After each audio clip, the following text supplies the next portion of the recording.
मैं doctor S Tiwari आज के सत्र में आप सभी का हार्दिक स्वागत करता हूं।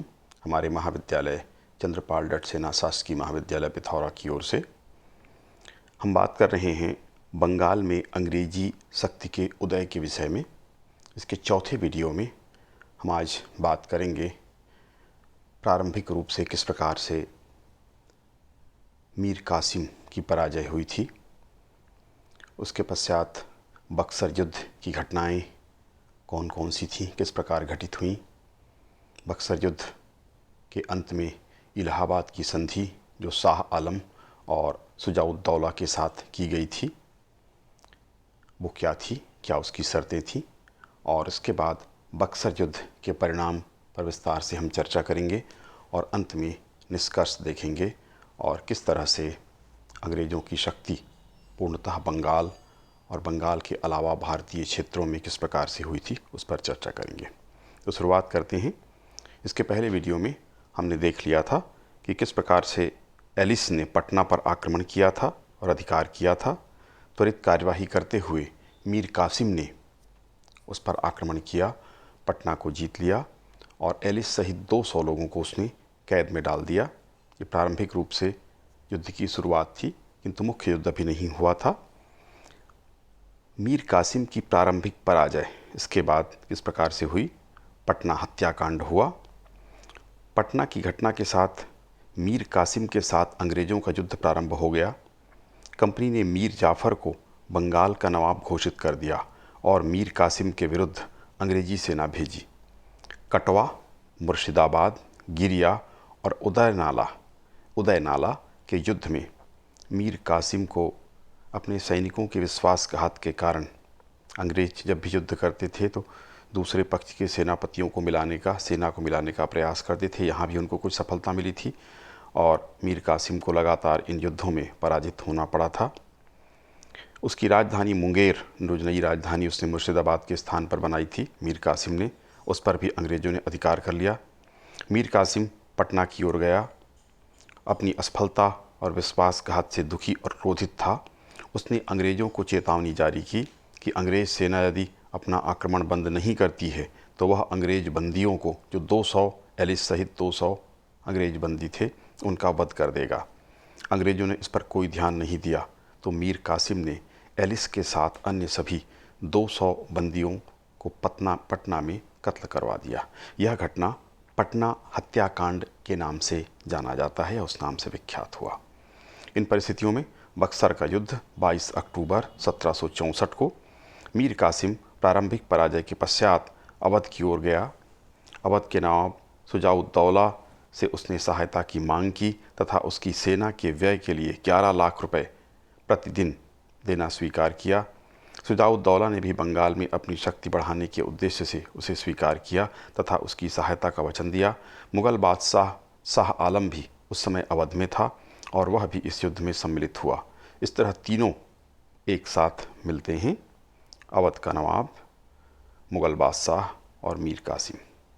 1764 ईस्वी में अवध के नवाब, मुगल बादशाह और मीर कासिम की संयुक्त सेना ने अंग्रेज़ों से संघर्ष का निश्चय किया। अंग्रेज़ों की ओर से मेजर हेक्टर मुनरो इस सेना का उसने मुकाबला किया था। 23 अक्टूबर 1764 ईस्वी को बक्सर में महत्वपूर्ण युद्ध हुआ। मीर कासिम अवध के नवाब तथा मुगल बादशाह की सेना में 40,000 से 50,000 के बीच सैनिक थे। कंपनी की सेना में 7 से 10,000 के बीच सैनिक थे। किंतु हेक्टर मुनरो के युद्ध कौशल के बावजूद भी संघर्ष तो हुआ। अंग्रेज़ों को भी बहुत क्षति हुई। 847 अंग्रेज सैनिक मारे गए अथवा घायल हुए। दूसरे पक्ष, भारतीय पक्ष से 2000 सैनिक मारे गए अथवा घायल हुए। किंतु इनमें इस युद्ध में अंग्रेज़ों की विजय हुई। 3 मई को एक बार और संघर्ष हुआ 1765 ईस्वी को, किंतु इसके पश्चात नवाब और मुगल बादशाह ने सरेंडर कर दिया, अपनी पराजय स्वीकार कर ली और वो अंग्रेज़ों की शरण में चले गए। मीर कासिम वहाँ से भाग गया और 1777 तक दिल्ली के आसपास भटकते हुए अंततः मृत्यु को प्राप्त हुआ। तो इस तरह से बक्सर का युद्ध हुआ था और इस युद्ध में अंग्रेज़ों की विजय हुई थी। इसके पश्चात इलाहाबाद की संधि की गई। 12 अगस्त 1765 कंपनी ने शाह आलम को ये मुग़ल बादशाह के साथ हुआ। पहले कंपनी ने शाह आलम को इलाहाबाद का दुर्ग निवास हेतु प्रदान किया। अवध के नवाब से कड़ा और इलाहाबाद के ज़िले प्राप्त कर शाह आलम को उसके व्यय के लिए प्रदान किए। बंगाल के राज्य की आय से अंग्रेज़ों को 26 लाख रुपए प्रतिवर्ष शाह आलम को देने का निर्णय किया गया। बंगाल, बिहार और उड़ीसा की दीवानी वसूलने का अधिकार अंग्रेज़ों को प्राप्त हो गया। तीनों राज्य एक साथ थे, बंगाल के नाम से जाना जाता था, तीनों राज्य एक साथ थे। निजाम हैदराबाद के राज्य के उत्तर के ज़िले को जागीर के रूप में अंग्रेज़ों को मुग़ल सम्राट से प्राप्त किया गया। कंपनी ने सम्राट को निजामत के व्यय के लिए 53 लाख रुपए देना स्वीकार किया। अवध के शुजाउद्दौला के साथ पृथक संधि की गई। इलाहाबाद की संधि के अंतर्गत ही 16 अगस्त 1765 को ये संधि हुई। शुजाउद्दौला को उसका राज्य लौटा दिया गया। कड़ा और इलाहाबाद के ज़िले उससे लेकर शाह आलम को दिए गए, मुग़ल बादशाह को दिए गए। ये पहले भी हमने उल्लेख किया। शुजाउद्दौला ने अंग्रेज़ों को 50 लाख तथा चुनार का दुर्ग दिया। वाराणसी और गाजीपुर का क्षेत्र अंग्रेज़ों के संरक्षण में राजा बलवंत सिंह और उसके परिवार को पैतृक जागीर के रूप में दिया गया, पर वाराणसी का राजवंश अवध के नवाब के अधीन स्वीकार किया गया। अवध में अंग्रेज़ों को करमुक्त व्यापार की सुविधा दी गई। नवाब ने अपने राज्य की सुविधा के लिए अंग्रेजी सैनिक या उनकी सैनिकों की सहायता लेना स्वीकार किया और ये भी तय किया कि जब भी ये सहायता ली जाएगी तो सैन्य व्यय भी वह प्रदान करेगा। अवध के नवाब ने यह आश्वासन दिया कि वह मीर कासिम को अपने राज्य में आश्रय प्रदान नहीं करेगा भविष्य में, ये उसने वचन दिया। इस तरह से इलाहाबाद की संधि दो अलग अलग तल पर, एक मुग़ल बादशाह के साथ हुई जिसकी शर्तों पे हमने बात की, और दूसरा अवध के नवाब के साथ। मीर कासिम भाग चुका था, इसलिए उससे कोई बातें तय नहीं हुई। अब हम देखेंगे बक्सर युद्ध के परिणाम अथवा महत्व क्या थे। भारतीय साम्राज्य की वास्तविक नींव बंगाल में ही रखी गई थी। यद्यपि इसके पूर्व दक्षिण भारत के कुछ हिस्सों पर अंग्रेज़ों का प्रभाव स्थापित हो चुका था, किंतु बंगाल के क्षेत्र में प्लासी के युद्ध और उसके पश्चात बक्सर के युद्ध के पश्चात अंग्रेजी साम्राज्य की नींव बंगाल में रखी गई।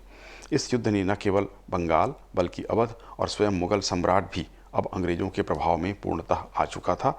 इस तरह से भारतीय साम्राज्य की वास्तविक नींव अब स्थापित हुई या शुरुआत हुई, और इस तरह से बंगाल को आधार बनाकर, जो कि संपन्न क्षेत्र था, अंग्रेज़ों ने भारतीय साम्राज्य की गहरी नींव रख दी और उसी के आधार पर उनका उपनिवेश या साम्राज्य भारत में स्थापित हुआ था।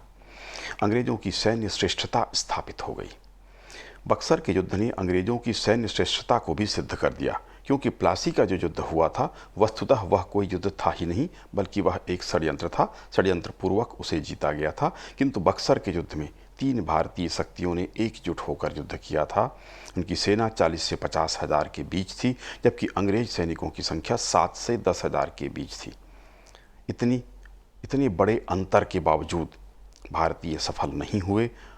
अंग्रेज़ों की अनुशासित सेना ने हेक्टर मुनरो के नेतृत्व में 3 भारतीय शक्तियों को पराजित कर दिया।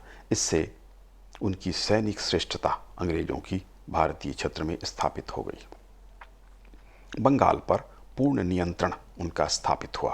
प्लासी युद्ध के पश्चात मीर जाफ़र को नवाब के रूप में पूरे अधिकार प्राप्त थे। उसके पश्चात मीर कासिम को भी नवाब के सारे अधिकार प्राप्त थे, किंतु बक्सर युद्ध के पश्चात नवाब के अधिकार नाम मात्र के रह गए।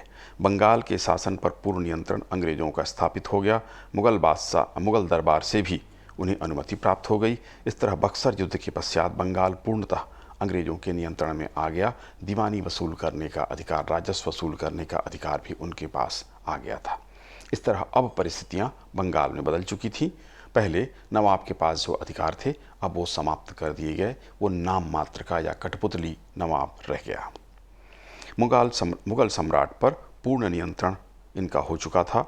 चाहते वो तो दिल्ली पर अधिकार कर लेते, किंतु यह विकल्प क्लाइव के द्वारा नहीं चुना गया, क्योंकि ऐसा करने से बहुत सारी झंझटों में उसको उलझना पड़ता। एक बड़ा क्षेत्र होता, बहुत सारे अधिकारियों, कर्मचारियों, उसके लिए अत्यधिक धन का व्यय और नियंत्रण करने में बड़ी परेशानी होती। उतनी धन और उतनी जो मेन पावर कहा जाए वो भी इनके पास नहीं था। तो इसलिए उन्होंने नियंत्रण में लिया।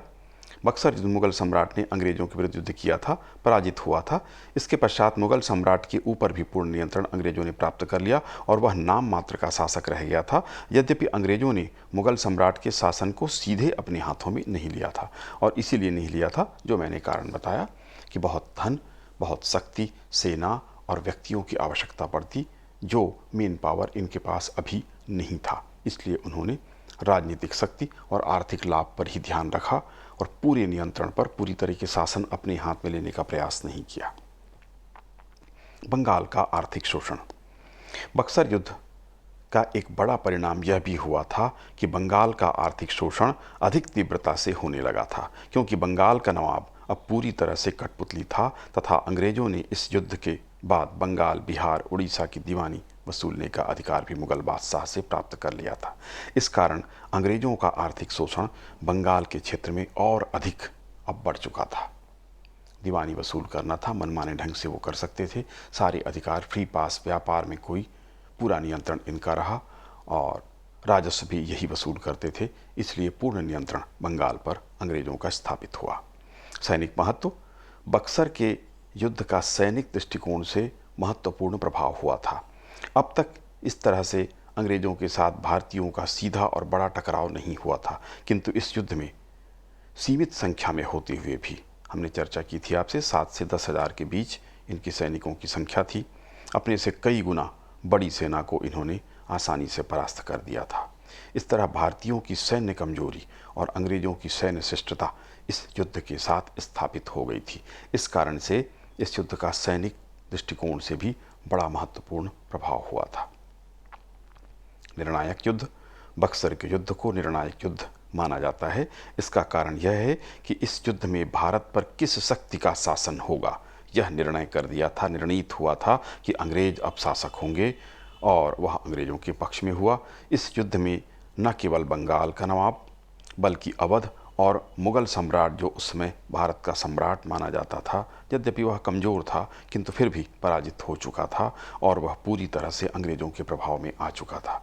इस तरह यह युद्ध निर्णायक हुआ और अंग्रेज भविष्य के शासक होंगे या भारत की गुलामी की दास्तां यहाँ पर लिख दी गई। तय हो गया कि भारत को अब गुलाम होने से कोई नहीं बचा सकता। यद्यपि आगे चलकर मराठों ने, मैसूर ने, अलग अलग समय में अलग अलग शक्तियों ने चुनौती देने का प्रयास किया, किंतु वे अंततः पराजित हुए और अंग्रेजों का उपनिवेश या साम्राज्य पूरे भारतीय क्षेत्र में स्थापित हो गया था।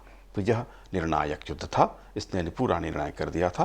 प्लासी के युद्ध को पूरा निर्णायक युद्ध नहीं कहा जा सकता, क्योंकि उस समय बंगाल के क्षेत्र में ही इनका अधिकार हुआ था, किंतु उस समय की जो कमी थी, अधूरापन था, वो इस युद्ध से पूरा हुआ था। प्लासी के युद्ध का पूरक युद्ध, यही बात थी कि पूरक युद्ध इसको कहा जाता है। इस युद्ध को प्लासी का पूरक युद्ध कहा जाता है। इसका कारण है कि प्लासी के युद्ध के परिणाम अधूरे रहे थे। उसमें अंग्रेजों की सैन्य श्रेष्ठता स्थापित नहीं हुई थी, क्योंकि वह षड्यंत्र पूर्वक जीता गया था। न ही बंगाल के पूरे शासन पर अंग्रेजों ने इस प्रकार नियंत्रण किया जैसा कि अब किया गया, और न ही मुगल सम्राट अंग्रेजों के प्रभाव में था प्लासी के युद्ध के बाद, किंतु अब पूरा नियंत्रण में आ गया। अवध भी इनके पूर्ण नियंत्रण में आ गया। इस तरह से राजनीतिक रूप से, आर्थिक रूप से और प्रशासनिक रूप से भी पूर्ण नियंत्रण अंग्रेजों ने प्राप्त किया। जो कि प्लासी के युद्ध के साथ शुरुआत हुई थी, उस कार्य को अंतिम रूप दिया गया बक्सर के युद्ध के पश्चात। इलाहाबाद की संधि के पश्चात बंगाल में द्वैध शासन स्थापित किया गया। नवाब भी था, किंतु मुख्य अधिकार, आर्थिक अधिकार और राजनीतिक अधिकार मुख्यतः इनके पास थे, अंग्रेजों के पास थे। तो इस तरह से इसे पूरक युद्ध कहा जाता है। जो प्लासी के युद्ध में शुरुआत हुई थी, प्रारंभ हुआ था या अधूरा था, वह कार्य पूर्ण हुआ बक्सर के युद्ध के पश्चात, इसलिए यह एक पूरक युद्ध भी था।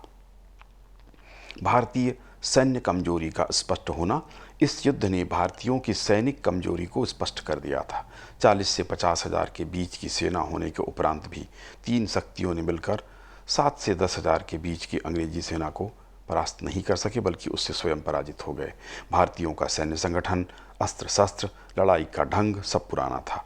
इस तरह भारतीयों की सैन्य कमजोरी बक्सर के युद्ध में पूर्णतः स्पष्ट हो गई कि भारतीय सैन्य पद्धति कमजोर थी, लड़ने का तरीका पुराना था, अस्त्र शस्त्र पुराने थे, रणनीति पुरानी थी, कमजोर थी, ये स्पष्ट हुआ था। अंग्रेजों को आर्थिक लाभ प्राप्त हुआ। मीर जाफर के साथ युद्ध के पूर्व ही समझौता हो चुका था। मीर जाफर के साथ पहले ही समझौता हो चुका था जब मीर कासिम के साथ युद्ध हुआ था उसके पहले। उसके अनुसार कंपनी के अधिकारियों कर्मचारियों को भेंट मीर जाफर देगा, ये तय हुआ था। पुनः भारतीयों पर कर लगा दिया जाएगा, जो कर मीर कासिम ने उठा लिया था व्यापार पर। अंग्रेजों को इससे लाभ होना प्रारंभ हुआ। मुक्त व्यापार की सुविधा अंग्रेजों को दी गई तथा अनेक क्षेत्र भी अंग्रेजों को प्राप्त हुए जहां वे कर वसूली कर सकते थे। पूरे बंगाल में वो कर वसूली कर सकते थे। मीर जाफर के द्वारा अंग्रेजों को हुए नुकसान की क्षतिपूर्ति भी की गई थी। भेंट उपहार और इनाम भी दिए गए थे। इस तरह से अंग्रेजों को बहुत आर्थिक लाभ इससे प्राप्त हुआ था। दीवानी का अधिकार मिल गया था, कर वसूली का उससे भी बहुत लाभ इनको प्राप्त हुआ था। बंगाल के नवाब के अधिकार सीमित हुए। बंगाल का नवाब अब नाम मात्र का नवाब रह गया। उसके समस्त अधिकार अंग्रेजों के द्वारा छीन लिए गए। शासन प्रशासन एवं राजस्व वसूली का पूर्ण अधिकार अंग्रेजों के हाथ में आ गया। बंगाल में द्वैध शासन स्थापित हुआ। इस तरह से बंगाल के नवाब का अधिकार सीमित हुआ था। मीर जाफर का पुनः अयोग्य शासन। मीर जाफर पुनः नवाब बनाया गया। फिर से वही कुप्रशासन कुप्रबंधन की स्थिति निर्मित हुई। मीर जाफर एक अयोग्य व्यक्ति था, इस पर हम चर्चा कर चुके हैं। वह मात्र अंग्रेजों के हाथ की कठपुतली मात्र था। उसके शासन में आते ही पुनः अराजकता की स्थिति, शासन प्रशासन में ढीलापन, पूर्ण वातावरण अस्त व्यस्त हो गया। जो मीर कासिम के समय कड़ाई के साथ उसने शासन किया था, दृढ़ता के साथ शासन किया था और व्यवस्था को सुधारा था, वह पुनः उसी तरह की परिस्थितियों बदल गई जैसे कि पूर्व में मीर जाफर के कार्यकाल में रही थी। अंग्रेजों का पूरा नियंत्रण सब पर स्थापित हो गया, तो अराजकता की स्थिति पुनः निर्मित हुई। निष्कर्ष देख लेंगे। समकालीन इतिहासकार गुलाम हुसैन के द्वारा इलाहाबाद की संधि के विषय में लिखा गया कि इस संधि की शर्तों को तय करने में इतना भी समय नहीं लगा जितना एक पशु अथवा गधे को खरीदने में लगता है। निर्णायक निर्णय करने वाले अंग्रेज थे, हारे हुए थे। मुगल बादशाह और अवध के नवाब जो बातें उन्होंने कहीं, जो तय किया, उसको चुपचाप इन्होंने स्वीकार कर लिया। इस युद्ध के पश्चात हुई संधि के अनुसार अब अंग्रेज बंगाल के मालिक हो गए। मुगल सम्राट एवं अवध का शासक भी उनके पूर्ण नियंत्रण में आ गए। क्लाइव ने संचालकों को लिखे अपने पत्र में उल्लेख किया कि आप केवल नवाब के राज्य के कर वसूलने वाले ही नहीं रह गए हैं, बल्कि आप एक तरह से नवाब के राज्य के मालिक भी बन चुके हैं। ये क्लाइव ने लिखा था कंपनी के संचालकों को, इंग्लैंड में जो थे उनको लिखते हुए ये उन्होंने कहा। बक्सर के युद्ध के पश्चात अंग्रेजों को चुनौती देने वाला भारत में और कोई नहीं रहा। थोड़ी चुनौती मराठों और मैसूर ने खड़ी की थी आगे चलकर। बंगाल का नवाब अंग्रेजों की कठपुतली था। अवध का नवाब भी अंग्रेजों के अधीन था। मुगल सम्राट उनका पेंशनर हो गया था, पेंशन उसको दिया गया। दिल्ली का मार्ग अंग्रेजों के लिए खुला हुआ था। इलाहाबाद की संधि में क्लाइव ने अपनी दूरदर्शिता और कूटनीतिज्ञता का परिचय दिया। उसने शासन प्रशासन की अधिक जिम्मेदारी न लेकर दीवानी लगान वसूल करने का अधिकार प्राप्त कर लिया। राजनीतिक नियंत्रण का प्रयास किया जिसमें वह सफल हुआ। बंगाल, अवध और मुगल शासक पर उसने पूर्ण नियंत्रण रखा तथा अत्यधिक आर्थिक लाभ प्राप्त करने पर उसने अपना ध्यान केंद्रित किया। इस तरह से क्लाइव ने कूटनीतिक तरीके से काम लिया। जैसा कि मैंने पहले भी चर्चा की थी कि अगर वह चाहता तो उसके पास ये विकल्प खुला हुआ था कि वह पूरी दिल्ली पर, अवध पर, बंगाल पर स्वयं शासन कर सकता था या अंग्रेज़ों का शासन स्थापित कर सकता था, लेकिन उसके लिए पूरी मैकेनिज़्म उसको डेवलप करनी पड़ती, विकसित करना पड़ता, पूरी व्यवस्था स्थापित करनी पड़ती। और अंग्रेज़ों की संख्या यहाँ पर कम थी, आर्थिक स्थिति भी उतनी अच्छी नहीं थी। इसलिए उसने यह निश्चय किया कि पहले बंगाल में भी दृढ़तापूर्वक स्थापित होगा और उसके बाद धीरे धीरे पूरे भारतीय क्षेत्रों पर अधिकार किया जाएगा। इस नीति का उसने अनुपालन किया गया जो उस समय अंग्रेज़ों के दृष्टिकोण से उचित था और सीधे उत्तर पर आक्रमण करने से, दिल्ली पर अधिकार कर लेने से मराठों और अन्य शक्तियों के साथ उसे सीधे संघर्ष करना पड़ता।